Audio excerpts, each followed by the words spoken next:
The Big 12 has 3 teams ranked in the top 25 in men's basketball and football, which is more than any other conference, and the SEC is freaking out about it. This is Locked On Big 12.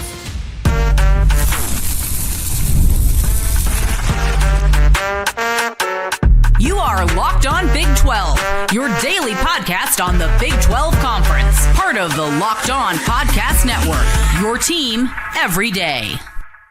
Happy Wednesday, everybody. Welcome into Locked On Big 12. I'm Drake Toll from America's #1 Big 12 podcast, Locked On Big 12. Thank you for making this show your first listen every single day. We will start with the Big 12 blowing out the SEC. BYU, Texas Tech, Houston are all ranked in men's basketball and football and ranked highly. That is making the rest of the country very scared. Then West Virginia, I got chills when I saw the West Virginia crowd on Saturday. They're not very good at football, man, but they show up. I think everybody else could take some notes from that. And then BYU, Texas Tech. I'm starting now lobbying for College Game Day to be in Lubbock, Texas next weekend. I think we all need to get on board with this and vote yes. Like, call your congressman or senator or whatever and get them on board with BYU, Texas Tech hosting College Game Day. If you hit subscribe, I get to keep my job. TJ Pittenger of College Football Addiction joins every Wednesday.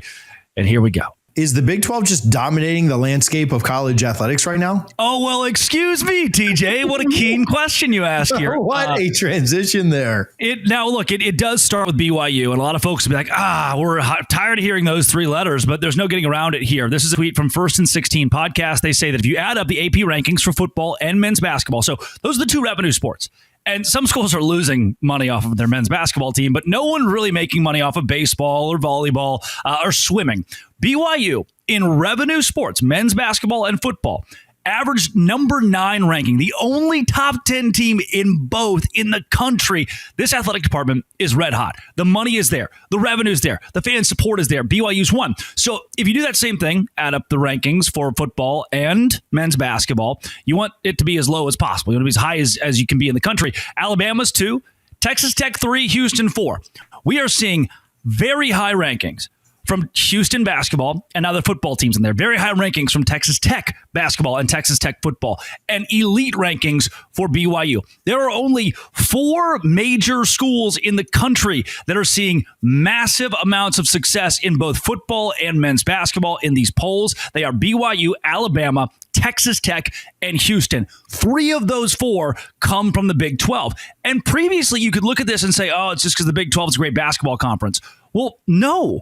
We brought in the whole football thing here. Like, now we're grabbing football and saying, hey, our brand as a conference doesn't just hinge on the round yellow ball. This is all about the gridiron and the investment from BYU, the investment from Texas Tech, and the ability for Houston to now take Power 4 resources and turn it into a winning tradition and a winning culture boosts the Big 12 conference. What's great about this, TJ, and this is where people really need to hang on to what I'm about to say, TNT's watching. Fox and ESPN, they already have their big cash cow. Fox loves the Big 10. They're going to give to the Big 10. They give to the Big 12 here and there. ESPN loves the SEC. They're going to stick with the SEC. They give to the Big 12 here and there.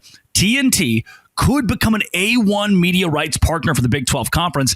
And look, I know people who are like, I grew up watching Braves games. I love TNT. Like, there are so many random things that TNT will throw out there. Basketball, NBA for many years. And people say, hey, I love TNT. March Madness, I have TNT. It's on every TV in the country. The Savannah Bananas are now on TNT as well. And the Big 12 conference could create, and this would, I don't mean to throw a stray out there, but I will. This could really hurt the ACC, but could create Fox to the Big 10, the SEC and ESPN, and then the Big 12 in lockstep with TNT making a whole lot of money. Now, is the revenue there for TNT to do that? Now that they don't have the NBA, possibly. Now that some of their rights are expiring and they're not renewing, possibly they could put their eggs in the basket of the Big 12. And a reason to do that would be that 3 of the top 4 revenue athletics departments in the country are the Big 12 conference.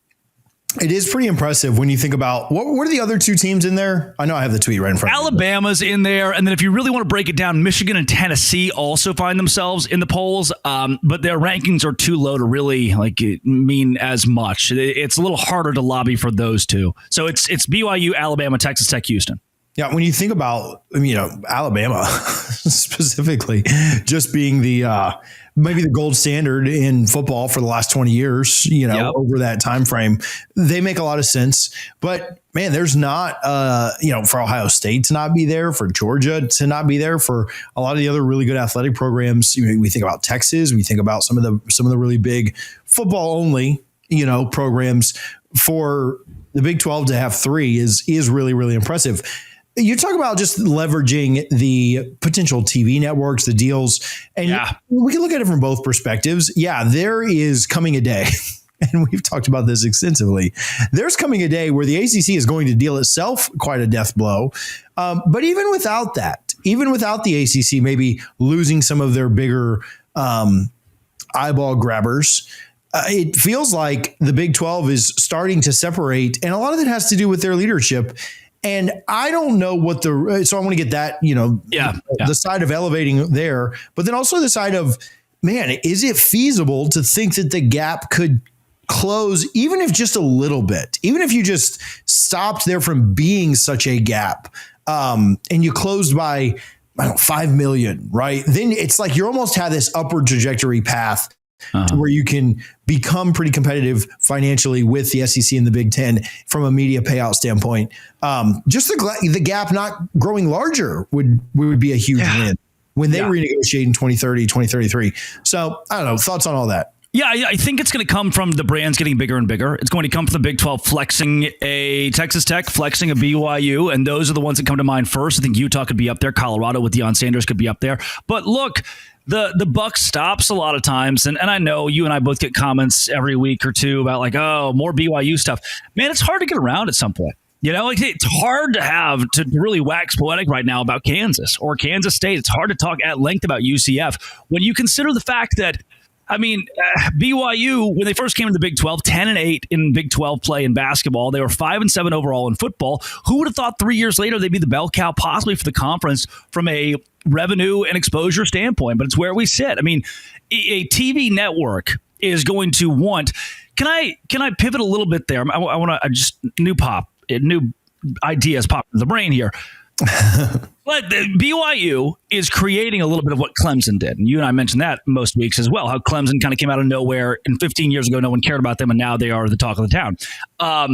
BYU and Texas Tech can create that. And the only thing that's kept the ACC with pretty solid media rights deals these last few years has been decent basketball, and then the success on the gridiron of Florida State, Clemson, and Miami. You have three brands keeping that conference in the good graces of an ESPN or of any network that's trying to give them money. In the Big 12, the more that we create a Clemson, a Florida State, a Miami via BYU, a Texas Tech, even a Cincinnati or a Houston, if they rise to the occasion, the more that we create that, the more money we're going to get to close that gap with the SEC. And it might not come from ESPN. It might be a TNT situation. It might be a Fox situation. But at this point, I don't think I care. The way that ESPN seems to have sold out when it comes to college football, what they want to cover, is something that Big 12 fans should be irked by. And if somebody else wants to give you a ton of money, I'm going to take it. And the only way you're getting all that money is by building big brands. And that's what the conference seems to be doing right now via the teams that I mentioned right there at the top. You mentioned the brands, and people are, especially because of the last 2 years, specifically on BYU's brand is insane right now. And we've talked about this because of their faith and because of how many people, I know you worked some, I'm sure, with Jake Hatch over at Locked On Cougars. Just the way that it's so intertwined with just their faith and their alma mater and the competition standpoint, like that brand is insane. And then you take a team, Houston.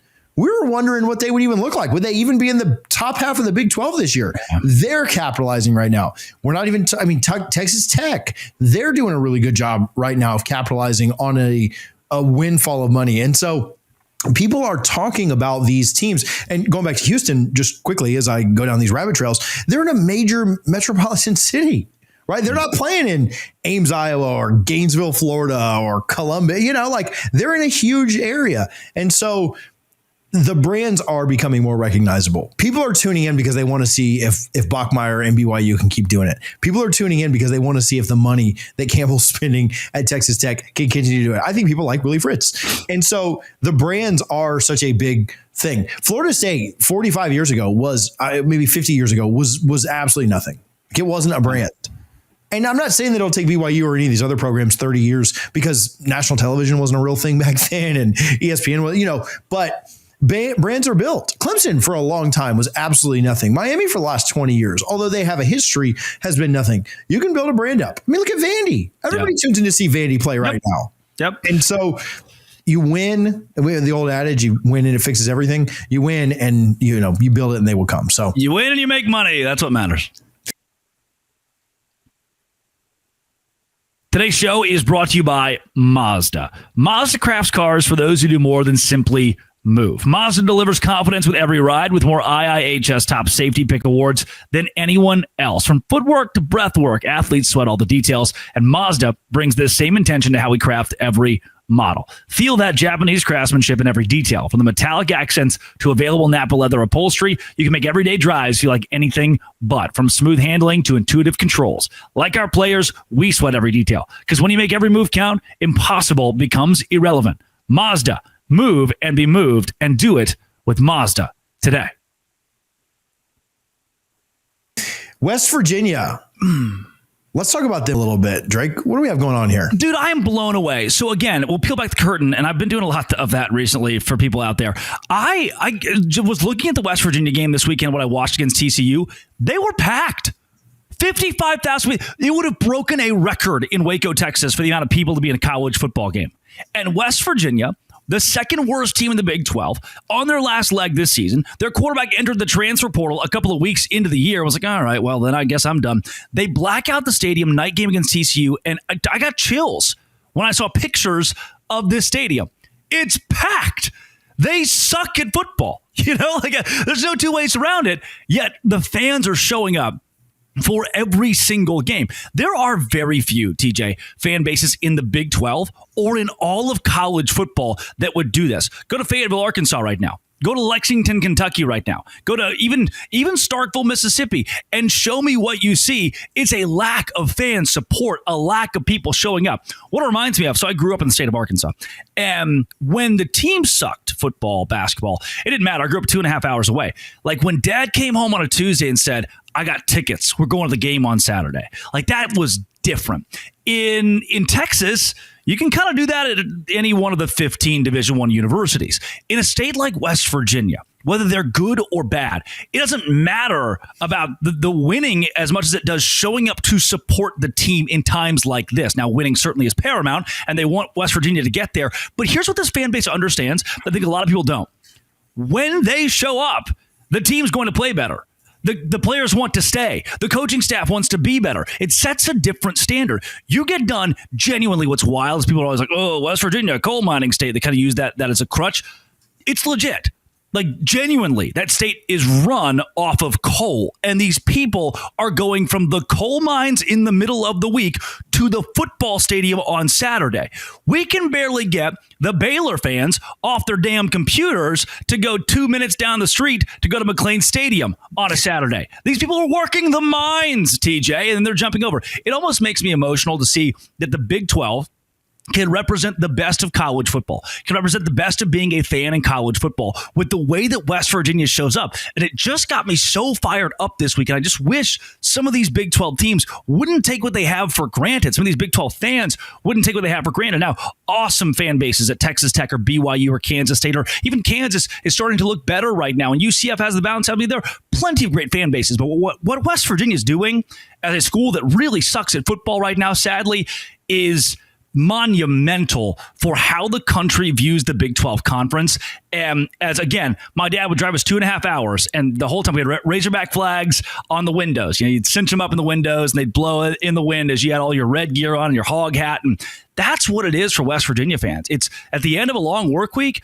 Man, we may suck at football, and it may be a devastating thing to watch your team lose, but these fans continue to show up like Oklahoma State fans have in a way that I think a lot of the Big 12 fan bases could take notes from. A lot of fan bases across the country, more specifically, could take notes from, because I'm blown away at West Virginia right now. Can they translate that to giving financially to make their football team better? That's the biggest piece of this is Ren Baker, the athletic director, who has done a phenomenal job in my book. I really think Ren Baker has considered, he's had other offers to leave West Virginia. There were murmurs he was going to Oklahoma, and that guy is just loyal. Like through and through, a true Mountaineer, and a guy that didn't have to be, but he is so loyal to West Virginia, and a guy who considers that the grass isn't always greener on the other side. What he's building and the newfound commitment to athletics via money. He met with the board of trustees a couple of months ago, and they decided, you know what, we're going to go all in, max amount. We're going to give as much money as possible from our school to the football program and win. We are focused, paramount on winning. And that's where I think West Virginia is going to grow because the fan base is so bought in. They can give what they can give, and it's not going to be as much as even the fans at USC could, right? Where you have so many multi-billionaire alumni or multi-millionaire alumni. Over at West Virginia, it didn't work that way. When I grew up in Arkansas, it didn't really work that way, though you had the Tysons and the J.B. Hunts of the world. West Virginia, it's a bootstraps kind of place. The university pitching itself and giving money itself is huge. The fan base is doing what it can. And man, that if I'm a player, if I'm a kid, okay, let's think about this.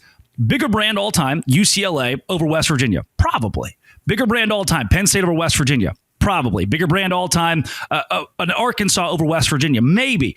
But I go to these places, if I'm a recruit that just lost their head coach or trying to rebuild or brand new, and half the stadium's full versus Morgantown on a Saturday where everyone still shows up for that team. Boy, I'm telling you, if I'm a kid with good character, good culture, I'm going to find myself as a Mountaineer. 4 games left on the schedule. Obviously 15th place right now in the Big 12. So not a great spot for West Virginia, but at Houston, then you do get Colorado at home. Feels like one that they could certainly get there. Arizona State, maybe gettable right now, though it is on the road, and then Texas Tech. So a tough road to close this out. Are you just building towards 2026 at this point and hoping that you can do enough in the portal to kind of turn things around? Yeah, I think the main focus here is on elite recruiting, and I'm not done with Rich Rodriguez. I don't think that any West Virginia fan considers Rich Rodriguez to be the problem. He's trying to mass overhaul this roster, and you have to. And look, it's a tough place to recruit. I think that, if I may, I would rather play at West Virginia than I would Boston College. And that may not be the craziest thing to hear, but it's really tough for an 18, 19-year-old kid, 17-year-old kid to go on a visit to even Boca Raton. Go to Florida Atlantic. I'm like, all right, look, the beach is in my backyard. And you go to Morgantown, West Virginia, where you say, are you ready to work hard? Like, we're just not making kids like that anymore. We're not really doing it like that in 2025. So that's what's tough for West Virginia is it's not a vacation destination. You can go to Boca Raton. You can go to LA and UCLA and recruit and flip and build transfer portal fast. You can even do that in Fort Worth or Dallas, a place that's a massive market and it's a sexy place to be. Morgantown, you show up and you got a coach like Rich Rodriguez, who in his press conference is saying, our kids aren't working hard enough. I'll go in the transfer portal and find someone to outwork you. That's what I love about college football, but that's a mentality that takes years to revamp. You can't do that overnight because you're trying to find those diamond in the rough kids who themselves are, figuratively working in the weekly coal mines to deliver for your college football team. And that's a rare thing today. That's the kind of thing Kirk Cignetti is building in Indiana. And he did it quickly. Let's see if Rich Rodriguez next season can have any amount of the same success as Cignetti, because it seems like a similar way to build a program. Yeah, without a doubt. They do deserve it. You talk about some of the most loyal fans. I remember when West Virginia fans would come down here to the USF games in Tampa. And they've always been like that. And so it is impressive to see. You just really would like to see the results on the field be a little bit better. Just quickly before we go on from there, is there better hope for hoops this year? Yes. There is. Try to leave these good people with some kind of positivity. Yes, I think that they could be a top 10 team in the Big 12 in basketball and shock a lot of folks. And I'm very excited about their new hire. I think that Darian DeVries being out the door is probably the best case scenario for everybody involved. Snake in the grass, baby. So I think Hodge is going to do a great job over there, and West Virginia is going to be just fine. Today's show is brought to you by Peloton. And boss, Peloton has changed my life. I have a sauna now. So what I love to do is go from sauna to Peloton. Am I getting old? Is 24? Is that when you get a Peloton and a sauna? Ooh, am I getting old? Peloton Cross Training Tread Plus. Powered by Peloton IQ has changed the way that I do fitness. It's training regimented. Peloton is built for breakthroughs with tools that help you plan, stay motivated, and reach peak performance. I love how the Peloton IQ system offers real-time strength coaching, actually tracks your reps, suggests the right weights, and corrects your form, making every rep safer and smarter. So it's not just like, oh, a Peloton, the bike thing. No, like this, like it's the full workout thing right now. So let yourself run and lift and flex and push forward. Explore the new Peloton Cross Training Tread Plus today at onepeloton.com. Onepeloton.com. Peloton. Do what I do and do the Peloton thing. I'm getting more fit. I'm like losing a little bit of weight. I feel a little better in the gut thanks to Peloton. Visit them at their website, Peloton, today. Does game day need to be at the BYU Texas Tech game next week? They've got to be. What? Got to be. What else have you looked at the schedule? Alabama LSU would have been there if LSU didn't suck and just fired their coach. Is there anything else even possible? That's the crazy part is I thought it was funny. I love the Utah BYU rivalry. It's the best one in college football possibly, because the second that Utah got game day, they were all like, well, it means they can't go to 2 straight Big 12 weeks. So take that, BYU. You're not getting it next week. We're a Texas Tech win away from having top 10, top 11 Texas Tech taking on BYU in one of just two across the country ranked games on what would that be, like week 10, I think. And so as we inch forward, that week of November 9th, that Saturday, so November 8th, that Saturday, the only other top 25 matchup is number 3 Texas A&M at number 19 Missouri. And I think Missouri probably wins. They are on a bye week this week for A&M Missouri. I think that they could win it most weeks and host College game day, but they just lost to Vanderbilt. They've lost 2 of their last 3, struggled in double overtime against Auburn, and Auburn had to miss a couple of kicks for that. Yeah, quarterback hurt. Bo Pribula goes out on the stretcher. Therefore, we're looking at BYU Texas Tech as a College game day game. Now, some folks have pointed it and say, whoa, they just said noon Eastern time for the kickoff. College game day did that last year, actually. They do noon kickoff. Every time Big Noon hosts, and it's a top 10 game, right? Mm-hmm. And Big Noon typically kicks off at, hear me out, noon. We've seen College game day go to the same location plenty of times. This is teeing us up, even though it's on ESPN, to possibly have both Big Noon kickoff and College game day at BYU Texas Tech, because it's going to be the only top 15 ranking matchup in the country. But TJ, here's the big question. Will the Red Raiders take care of business? BYU plays BYE. They get some rest this week. They can get healthy and get a whole lot of players in good shape. Texas Tech, on the other hand, they have to go to a pretty hot Kansas State team and try to win. But if they take care of business, College game day, Lubbock, Texas. Thoughts on that Texas Tech matchup, just very quickly, when this isn't really part of the rundown, but just thoughts on, with the quarterback and just thoughts on that matchup. It's in Manhattan too. Never in Manhattan. Yeah, it's in Manhattan, afternoon game. Look, Baron Morton, according to the coaching staff at Texas Tech, and namely what Joey McGuire has said, could have probably played. He was questionable against Oklahoma State. If it was a close game, I think Baron Morton would have gone out there. It wasn't. Didn't matter who was going to be at quarterback, and you're probably going to see a win for Texas Tech in that game, as they did.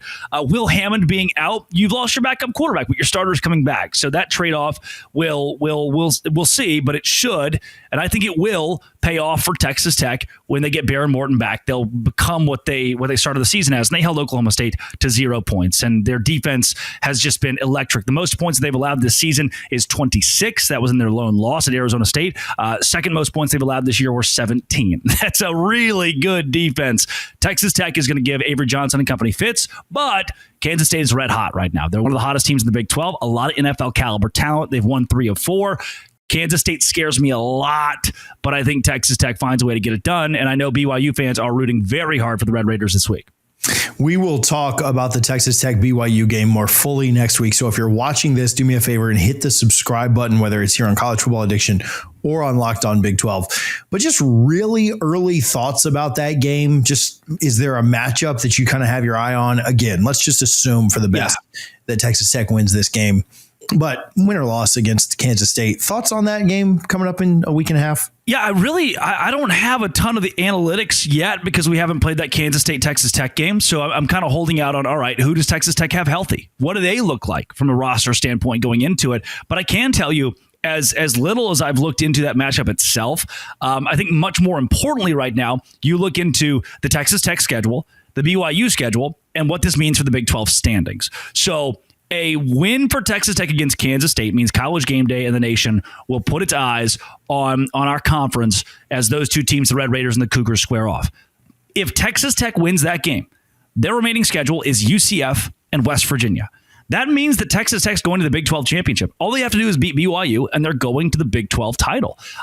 So I've got that marked down based on what their schedule looks like the rest of the way as the main need for the Red Raiders to win that game, because it just gives them a walk in the park in their last two games against two non-bowl teams to go to the title game. And for BYU, look, they're undefeated right now. Somebody tweeted the other day, it was like something along the lines of how BYU could make the conference championship game. It's like, I don't even have to read this. Just win the rest of your games. That's all it takes. You're undefeated. There's not an algorithm to build this one. You just got to keep winning.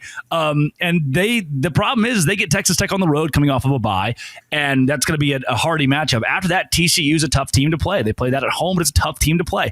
At Cincinnati is brutal all of a sudden, and then they get kind of the cakewalk by playing UCF at home late in the year. But this is a BYU team that could lose to Texas Tech, TCU, Cincinnati, could finish 9-3 on the football season, look around and go, oof. Didn't want that. Our expectations were much higher than that. Conversely, they could lose to Texas Tech, beat TCU, beat Cincinnati, beat UCF, and make the Big 12 Conference Championship game. But TJ, here's the weird little part of that picture. Houston is a one-loss team. They're only lost to Texas Tech. If BYU is a one-loss team, they're only lost to Texas Tech, and Texas Tech is a one-loss team to Arizona State. That's out of the equation. At that point, your three-way tie, we would have to pit Houston and BYU against one another to go to the Big 12 Conference title game. If Houston goes and 11-1 BYU doesn't, I know BYU fans don't want to hear this. They'd love to play for the conference championship. But BYU at 11-1 is going to the college football playoff. 11-1 and their only losses to a top 10 team, they're going to the college football playoff. And at that point, if Texas Tech is 11-1, TJ, hold on, TJ. If Texas Tech's 11-1, Houston's 11-1, BYU is 11-1. And Houston wins the Big 12 title, 12-2, 12-1. They're in. They're locked. They have to go. They didn't keep out 11-2 SMU last year. And we know that 11-1 in the Power 4 gets you in. We could see a world, Houston as the automatic qualifier, where Texas Tech with 11 wins, BYU with 11 wins, both make the college football playoff alongside the other Cougars, and 3 Big 12 teams get in. That sounds crazy, and I know that by and large, the voters hate us, but it is at least possible.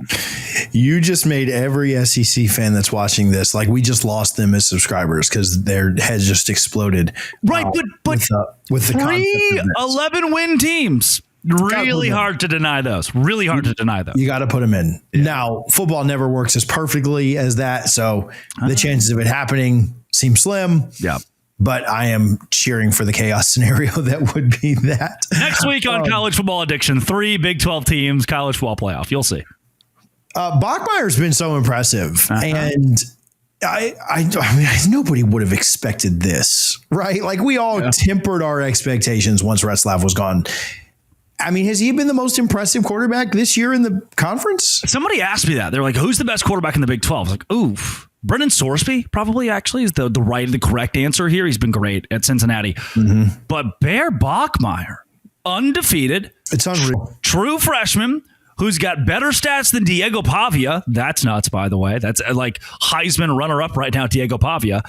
We may be looking at the best quarterback in the Big 12 being a true freshman because of the way he can run, the way he can throw, and how electric he's been in winning BYU games and coming back. Like they've been down double digits multiple times this season, and the 18-year-old kid who was at prom 7 months ago is like, all right, whatever. I guess I'll just go throw for 300 yards and win us the game then. And his defense is a great complement to that, no doubt. I just think between his legs, how great he is running the football, and then throwing the ball, obviously his arm is electric. His ability to pass down the middle of the field. I've watched a lot of their games. I watch every Big 12 game. His ability to throw down the middle of the field is rare, especially for how young he is. Bear Bachmeier is in the top 3 in the Big 12 for quarterbacks right now, especially with Sawyer Robertson or Josh Hoover being kind of out of that conversation, Avery Johnson these last few weeks. Drake, where can people follow you? Where can they find your content? At Locked On Big 12, wherever you find your podcasts, and on YouTube, and at LO Big 12 on Twitter, or at Drake C. Toll on Twitter as well. Thanks, buddy. TJ, it's always fun.